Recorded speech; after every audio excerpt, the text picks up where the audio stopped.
Hello and welcome back to some more Final Fantasy XII, the Zodiac Age.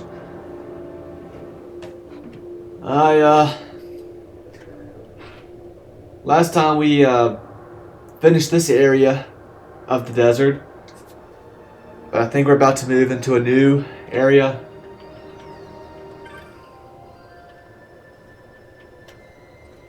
I can't believe they didn't give me a save point around right here.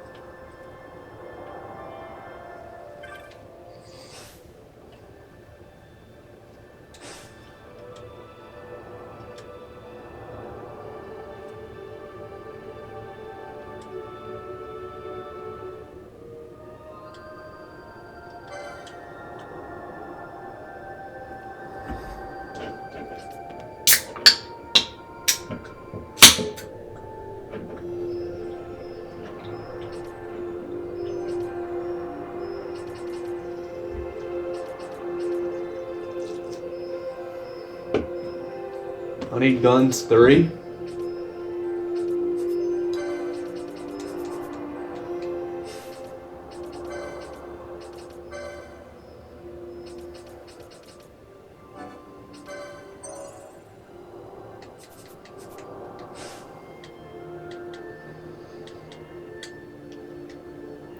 Now I do have something to say, unfortunately. So I was just fooling around on YouTube, looking at some videos, looking at some Dissidia videos, and I think I know who's going to end up being the main antagonist of this game when it's all said and done. Because I saw him in Dissidia, I saw their name, and I recognized that name. It's one of the guys one of the judges, I guess, one of the guys in the big armor. I don't think it's the guy I just fought. I think it's a different one. But we have seen him. We saw this guy talking to Vayne, and Vayne called him by his name, and I remembered that name. And I can't tell you what it is right now, because I can't remember exactly what it is right now. But when I saw it on YouTube in the Dissidia video, I was like, oh shit. That was that guy from 12. He must be the main villain of the game then. So, damn, I wish I didn't see that. Of course, I have to spoil that for myself and whatever. But nah, you know, it'll still be interesting to see how that plays out.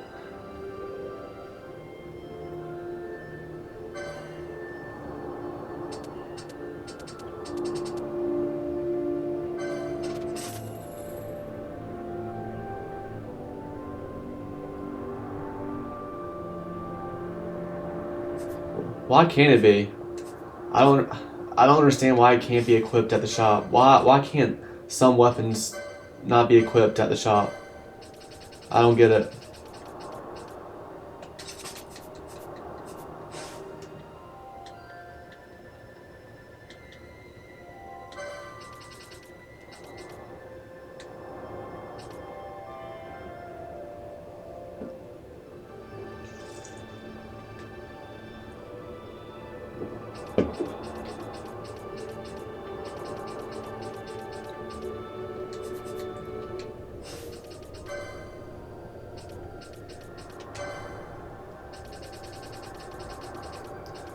Katanas 2.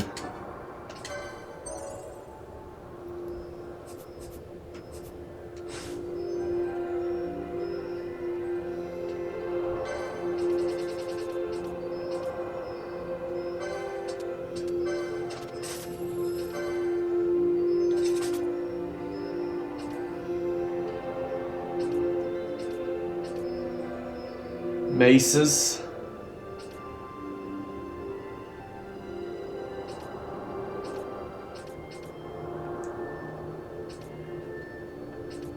Who would use maces? Like, what job would use maces? Because I think white and black mages have staffs on their boards.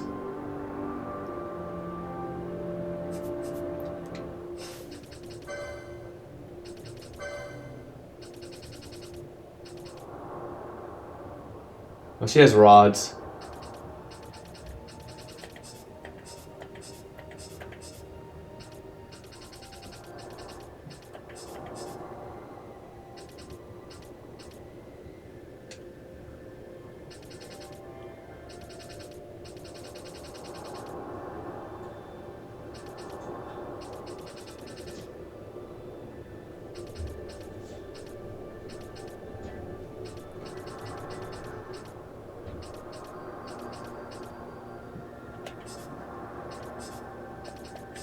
Well, I don't see any rods in the shops.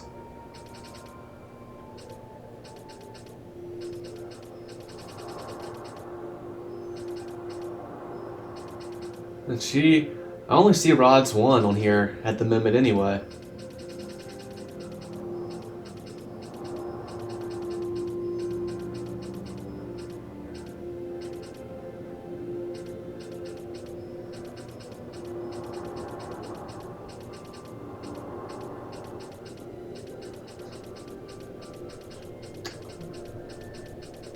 Interesting.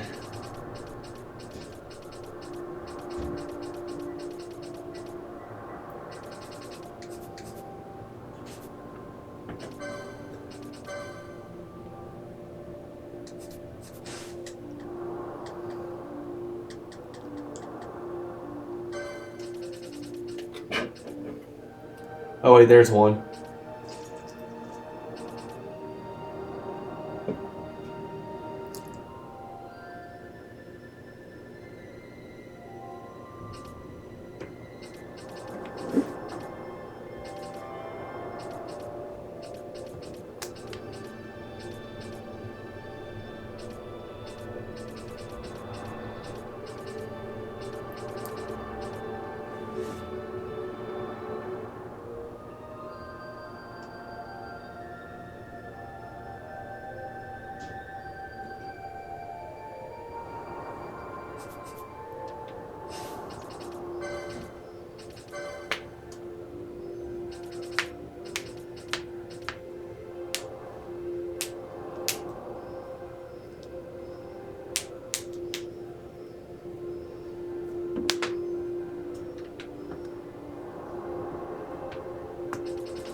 I don't see rods 2 on here.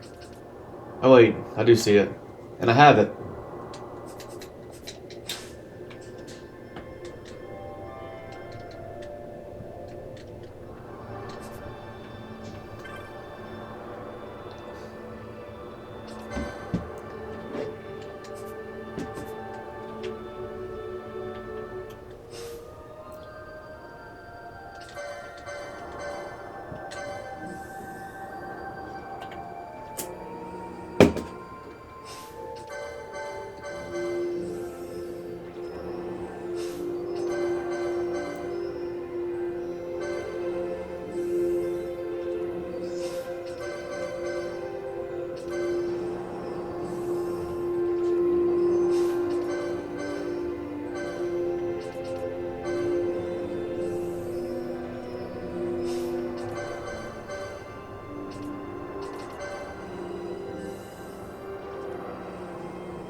Alright, away we go.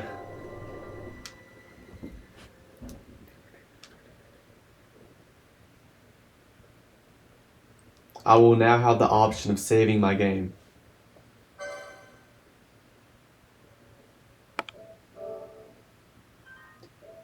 Okay. Don't have to tell me twice.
Garuda, there it is.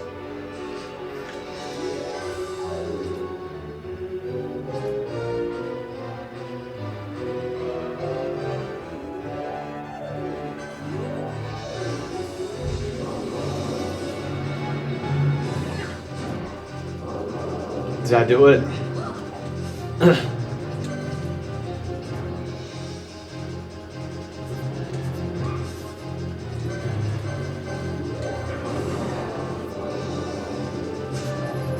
Gold needle.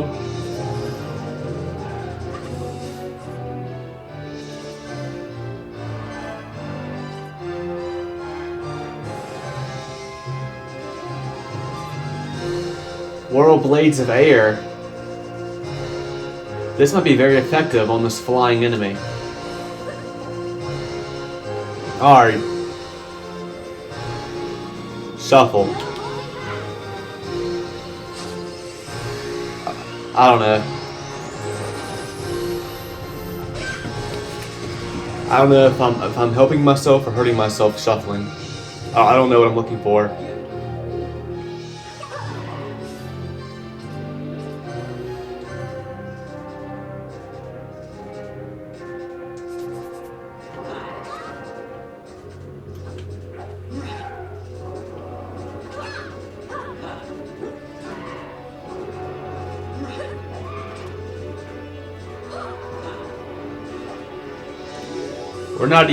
We're not even hitting this thing right now.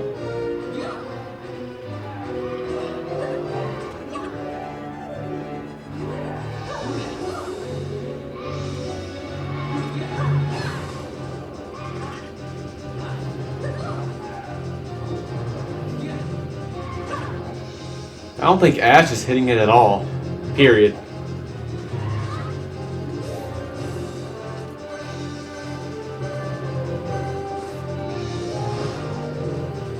I'm not touching the shuffle button. Alright, I touched it.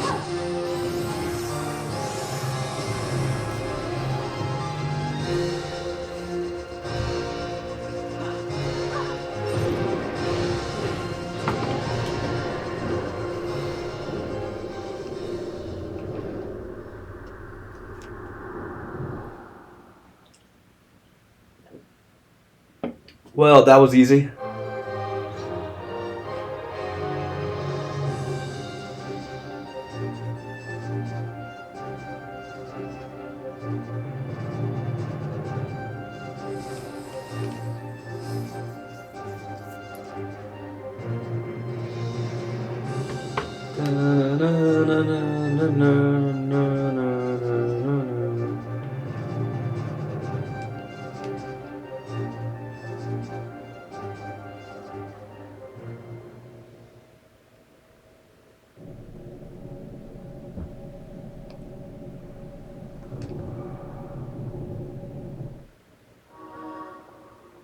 The ancient device stirs.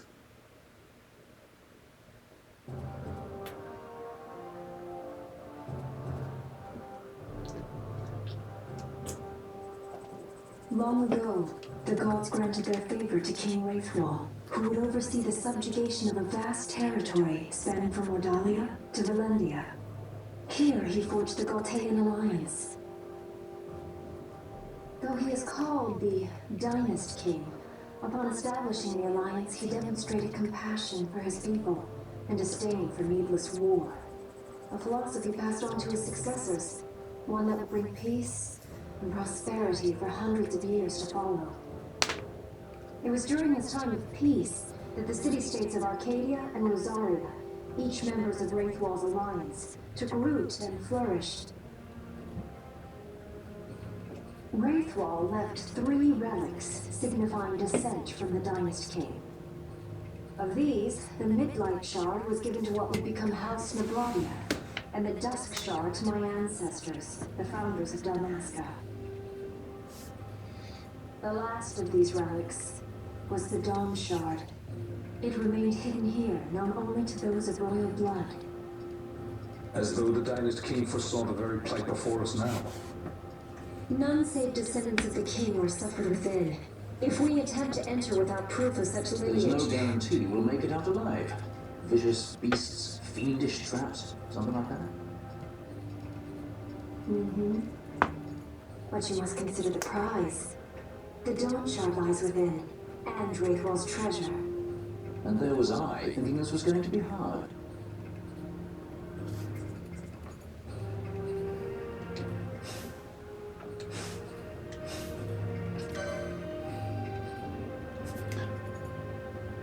Huh. I think... Did everybody's MP get filled up? It did. But not HP. Fascinating.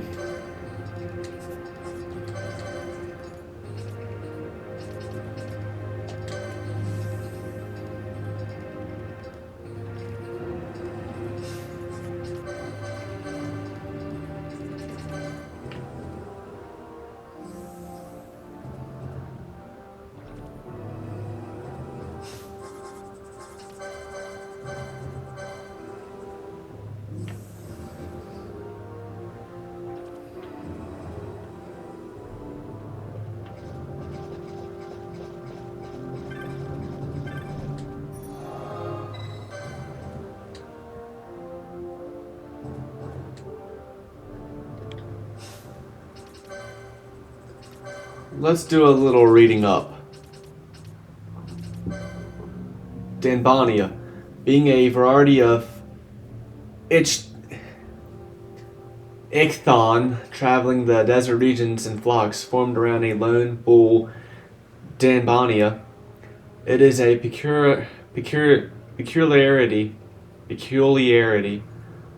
of their physiology that a bone juts forth from the lower jaw like a spear. Their brownish-yellow coloration perfectly blends in with the sands, camouflaging them from the greatest natural predator, the wyvern. Their fins are highly evolved for scooping at the wind, lifting them upwards, and by flapping them as a bird flaps its wings, they can fly with ease. Axbeak, easily identified by its band of colored plumage,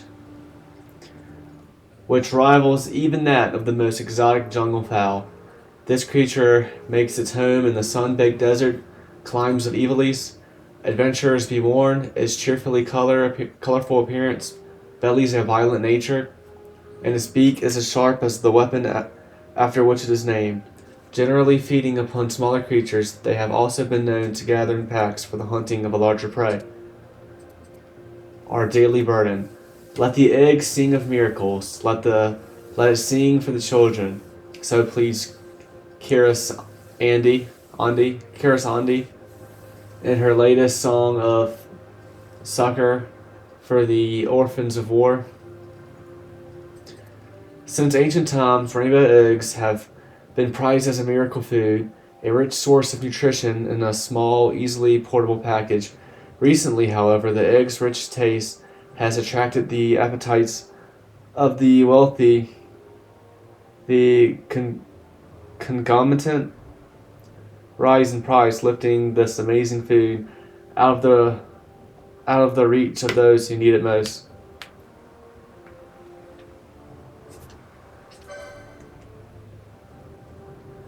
Yinsa, being a great sandfish living in the sand sea of the jagged Yinsa, that when full grown becomes a bull Yinsa. Though commonly found moving through the sands, they do occasionally surface, their outside being covered in a shelf of bony scales, from beneath which is secreted a viscous slime having the likeness of a membrane.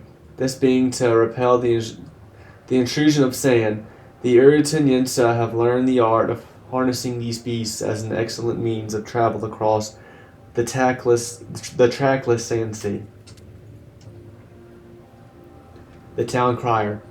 Hear ye, the iron stomach, a guild of tasters known for its lust to discover new edibles at any cost, has discovered yet another delicacy, known as the Yinsa Thin. It's not only delicious, but reasonably priced to boot. The response from housekeepers has been universally positive. One such convert recommends a soup broth for bringing out the fin's full flavor. A book of recipes is in the works. Garuda Eggy. Being the legendary foe of the worms, as told in the legend of the dragoons, living atop only the highest peaks, they feed primarily on serpents. Natural philosophers have confirmed the existence of two distinct kinds: the Garuda, whose glimmering gold wings distinguish it as original stock, and the Garuda Eggy, whose wings have lost their brilliant luster. Many are the cultures that regard these creatures as gods for their auspicious appearance. Begoli. In the age before airships filled the skies, the air above the battlefield belonged to the armored Beguli. Yet, tragically, long, hard years of use in combat ruined its once proud wings, and now it is earthbound. And the airships rose. As the airships rose, so did the Begoli fall to the ground, their place over the battlefield occupied by manufactured monsters of steel and skystone. So did the abandoned Begoli return to the wild. The Merchant's Eye. During their military training, one handler was assigned to each Begoli, the resulting pairs developing close bonds over the passing months. Thus do the Begolis fondly recollect the staves of their handlers, and thus did they acquire the habit of stealing and hoarding the staffs of the men they attack. Though it's difficult to predict how much a given bent staff will fetch at market, few merchants would pass up the chance to purchase one in the hope that it might be traded for another treasure at a later date. Yeah, so a lot of these are basically telling me, hey, just don't sell your items for gil all the time. Some things you might want to keep a hold of, and you might be able to get more of a reward later for it. Spear Tongue. Being a land-dwelling toad lacking the webbed digits of its water-borne kin, found most often in arid climes, their skin secretes an oil thereby to prevent loss of moisture. Their hindquarters are well suited to traveling on land, and they rear up on them when threatened, freeing their powerful forelimbs for attack. The Adventurer's Handbook. There's a trick for getting your hands on some of the salve known as frog oil. See, the oil runs through the body along with the blood, and when it reaches the head horns, only the oil is secreted from the tips, so that's where you need to look. However, should you kill the creature, blood and oil will congeal, making the oil impossible to extract. That's why if you need a lot of oil, you have to cut the horns off while the creature is still alive. I didn't say it was easy. How do I do that exactly?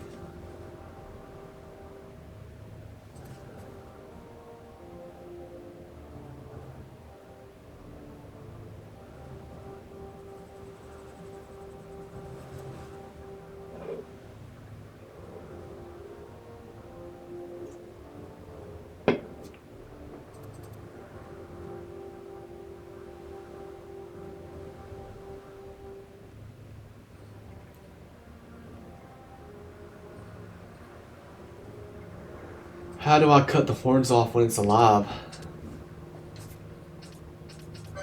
Slime. Should I chance to gaze upon but one more of these foul, fetid, green slime-coated atrocities, I shall surely lose what will remaineth to me, wrote the naturalist Merlos after encountering this vile strain of flan. Their bodies absorb light, which they then emit to lure prey in the gloom of caverns. They are also able to release light in a dazzling flash, temporarily blinding foes. With their giant mouths, they swallow prey whole, using the nutrients from their body to divide and multiply, creating even more flankin to terrorize and disgust. A curious treasure, a pure extract of oil from the creature known as the slime, has been garnering the attention of natural philosophers. The slime oil has been found to have wondrous properties when used as a base of reagent in the making of medicines and various tinctures. Though the specific means of its use are closely guarded, it is clear that the special attributes of slime oil make it better than oil from other sources. We can but hope that our chefs do not discover it to be well suited to cookery.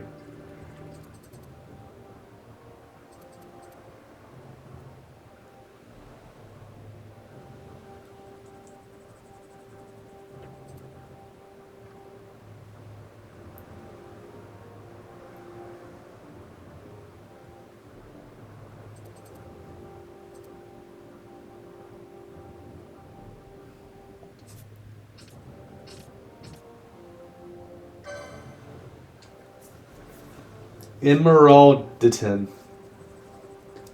Being a primal race, the oldest of the long-lived great Titantoises. Titantoises? Their existence is referred to only briefly in legend, and in the absence of a verifiable sighting, they were considered to be a myth for centuries. However, in recent years, they have suddenly appeared and are feared in some regions as the Uritan Eater, encouraged or scourge of the Uritan Yensa.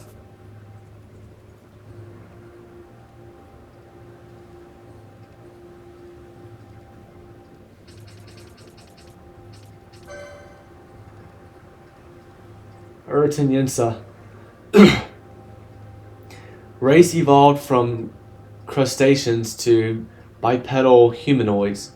Their hides are extremely hard, covered with stiff bristles of needle-like hair. Customarily, they wrap themselves in cloth, though whether this is for... I've read this before. My dearest Polania, my close examination and painstaking translation of the text you sent me a fortnight since is finished. Fortnight. I send you the results with all haste. The text in question was written in an ancient time, yet it offered only nominal resistance to my keen interpretive eye. It is nothing other than the memoranda of an ancient crafter of weaponry, though as to whether what it records is a truth or merely a fiction, I must confess I suspect the latter. I await your return with bated breath and ask you to bring something offering a modicum more challenge, though my expectations remain as always humble. Yours, Barrister Archaeus. Project Memorandum 1.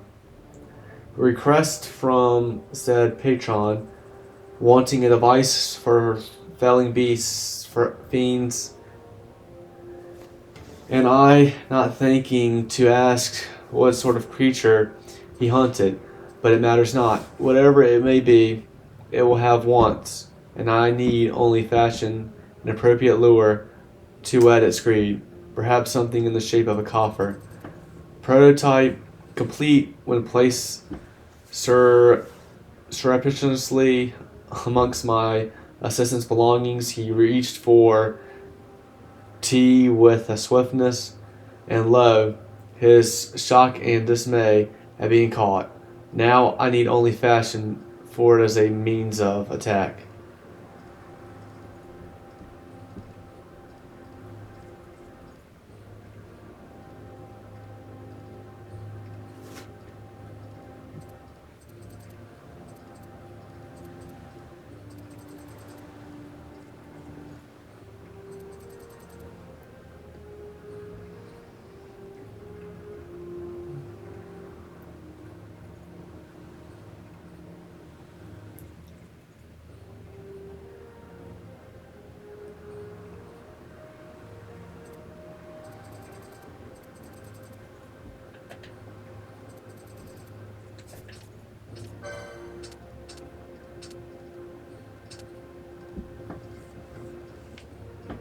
Project Memorandum 3. 'Tis hot, unbearably so. I find the season most unpalatable. Be that as it may, I have devised a plan for this project.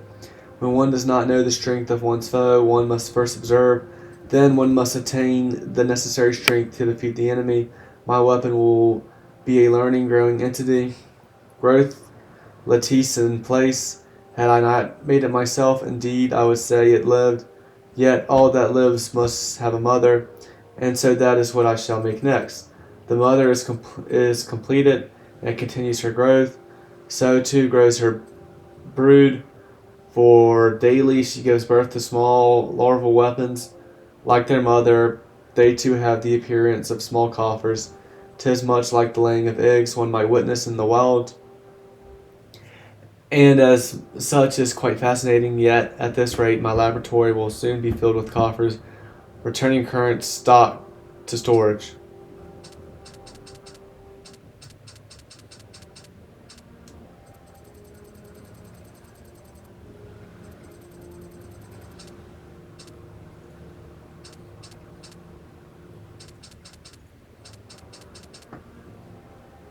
Delivery. Via viewing crystal concealed in one of the coffers, I watched the fray. 'Tis a dragon of incredible size. Indeed, my creation's attacks appear to strike true, yet the creature is airy. The worse for it, I shudder to think on how much further growth will be needed before real results can be seen in this deadly contest. Receive complaint. How dare you allow the fell beast to escape, or some such. I essayed to explain that time was required for the learning to take root, yet my dear patron's ill humours did rise, setting his face to shine bright red, and there was no reasoning with him. A pestilence take him, finding this whole affair to have left a bitter taste upon my tongue. I departed, but only after creeping down to the patron's well-apported cellars. They're releasing a very young mother that should give him a surprise in a few years. I wonder where Mark 12 could have gotten to. Both viewing crystal and transmitter were crushed in the fray. I can only surmise I found some place rich in mist whereby to foster its continued growth. I wish it the best of luck, this being the last entry.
Magic steer within this device. Touch it. touch.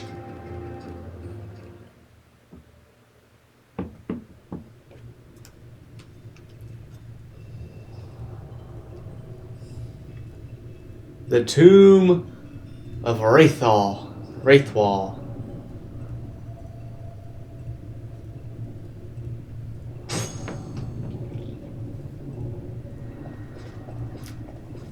What was that thing? A contraption you'd find in all but the most rudimentary ancient one. One touch and off you're whiskered to you know not where. The finer points of their operation elude me, but they're handy all the same. What more need a sky pirate know?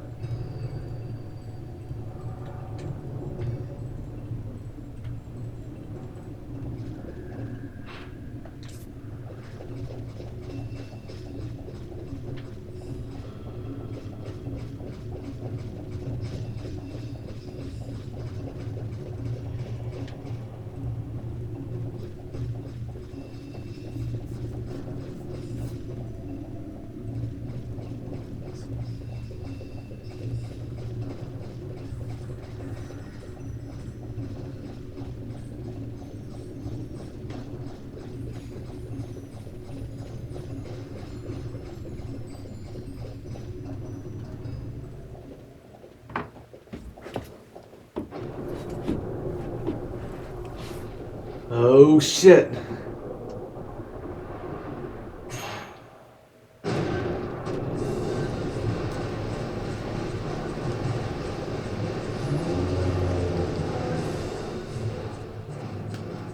Fight or run? We better decide fast. Run away. Run away.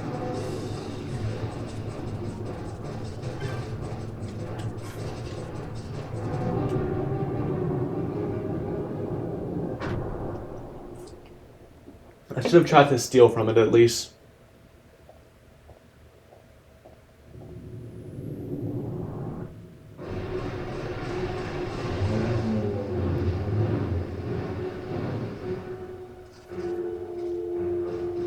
The wall comes. We must be quick. Together we can bring it down. We're fighting it anyway?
Okay, well, fuck it. Let's just fight this one. Let's see what happens. I ruined the music.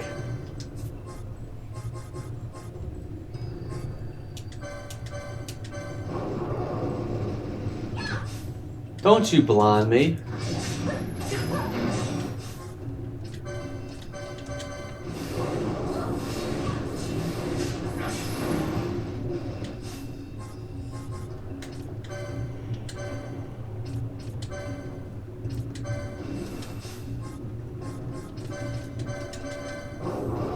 We got a solid stone.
Whoa.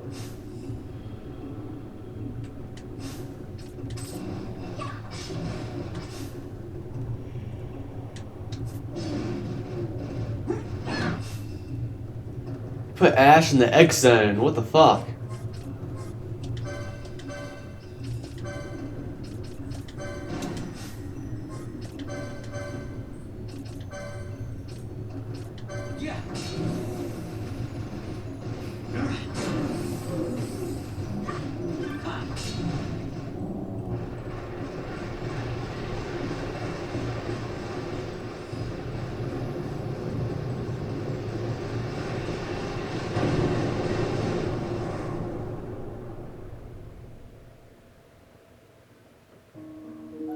Well, I tried.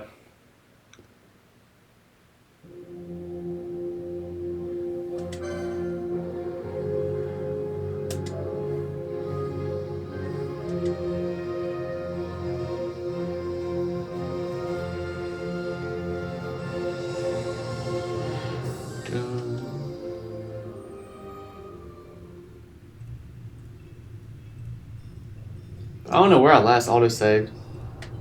I guess it was...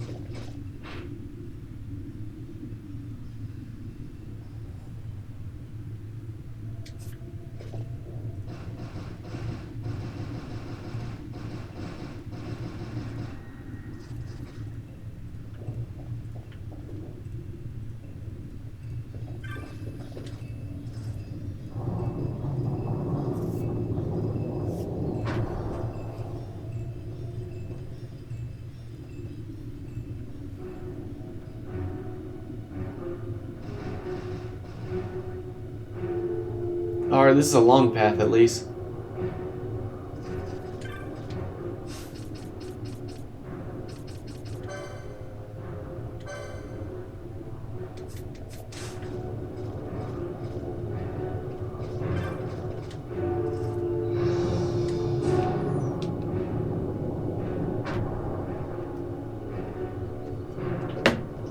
Let me try something back here.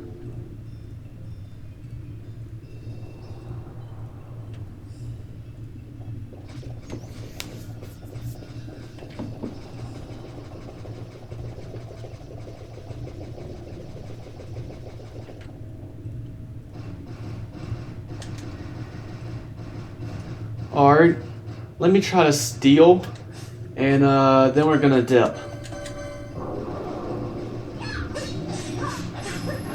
Alright, now we're dipping. Gold needle. I got something else last time, didn't I? I thought I got something I never had gotten before. Whatever.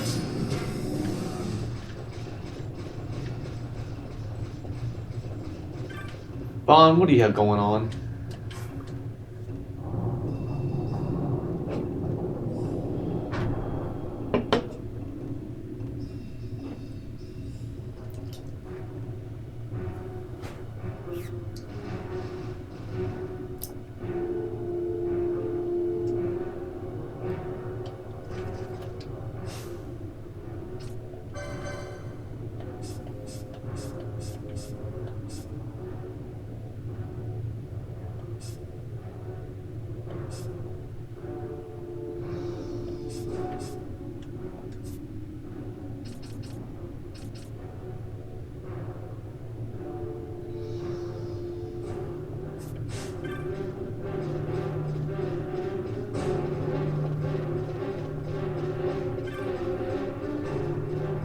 Of course, Titus is doomed. Just really quick, Titus. Or I'm calling him Titus. What the hell? Vaughn. Real quick, Vaughn, steal from him. Gold needle. Okay. Now I'm gonna switch you out for Bosch here.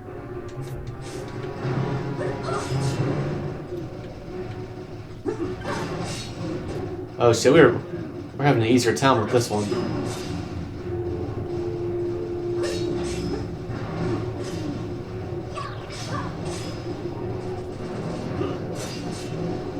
Now I'm asleep.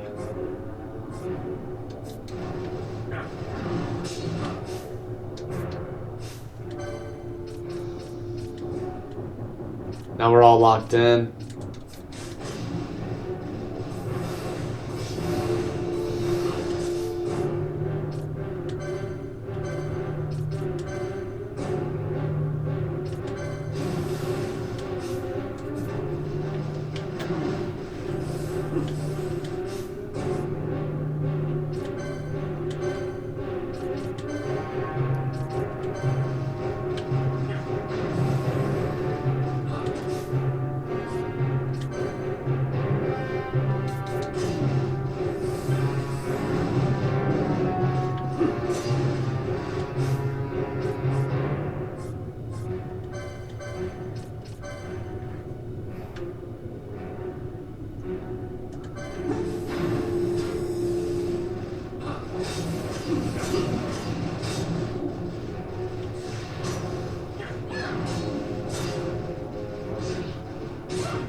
Damn, boss got killed. Oh, we got put in the X zone. Still.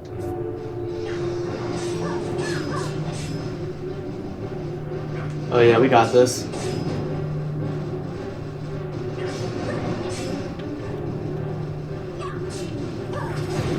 Too easy.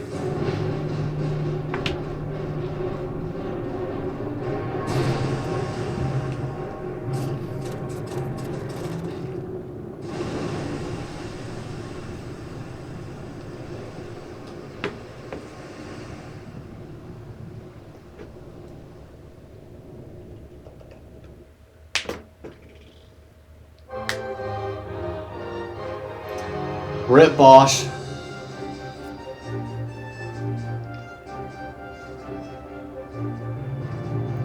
And Vossler. Okay, I thought Vossler disappeared for a second as well.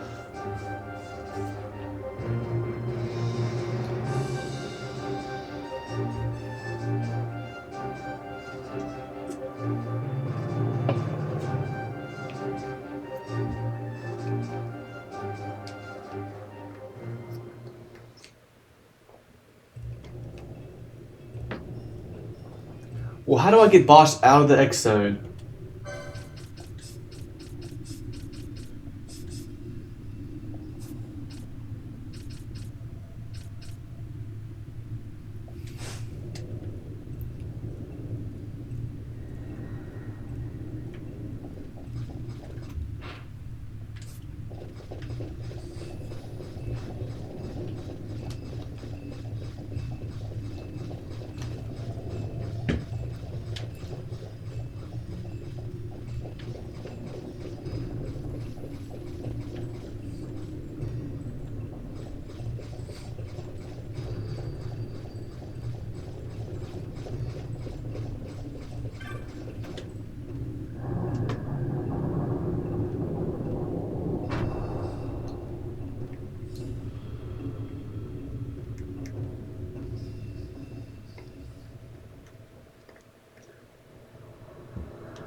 Incredible.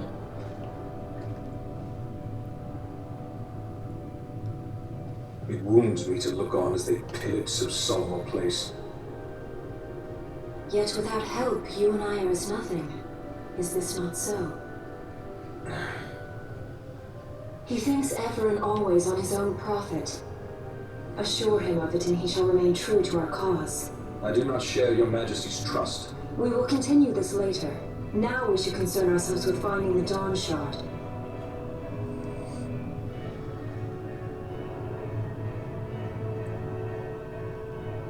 It sleeps in waiting, somewhere deep within. How can you be certain? I can hear its call.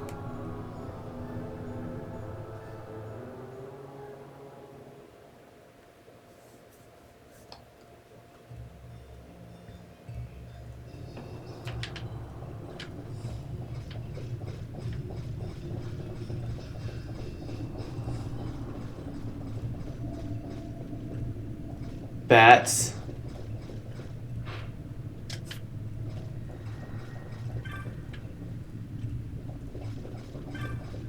These are gonna teleport me somewhere, right?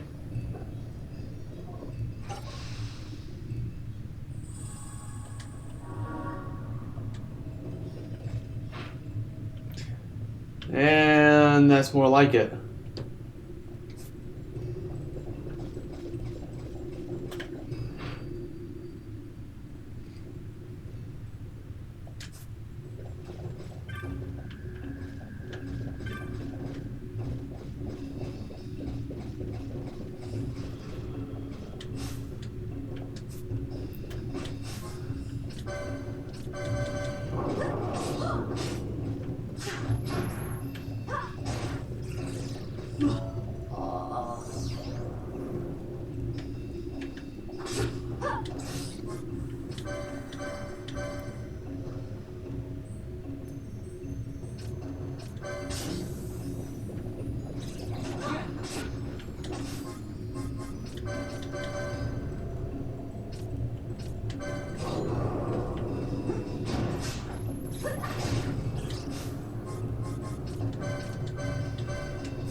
Vanish.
I can't control what my fucking party members do.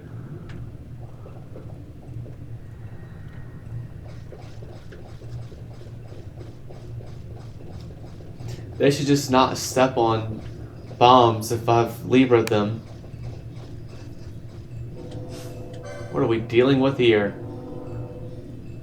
Rago.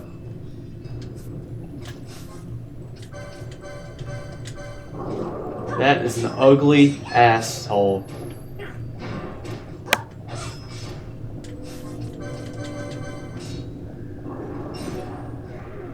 Self-destruct! Okay, I was writing it.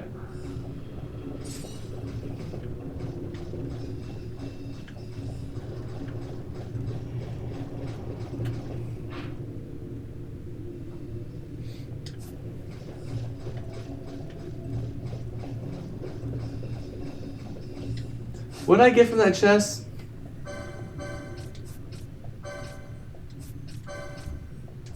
Was it this? Sight unseen?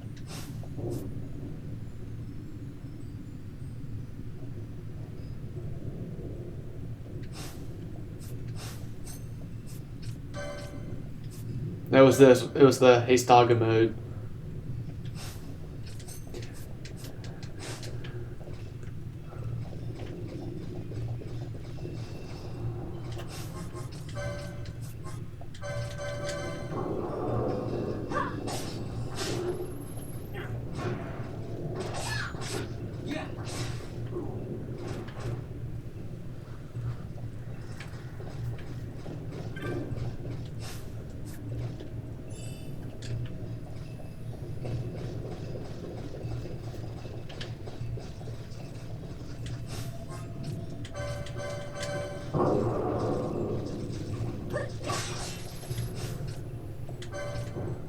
Great, I have a feeling this is about to be a never-ending battle.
Alright, I'm probably gonna end this one here. So until next time.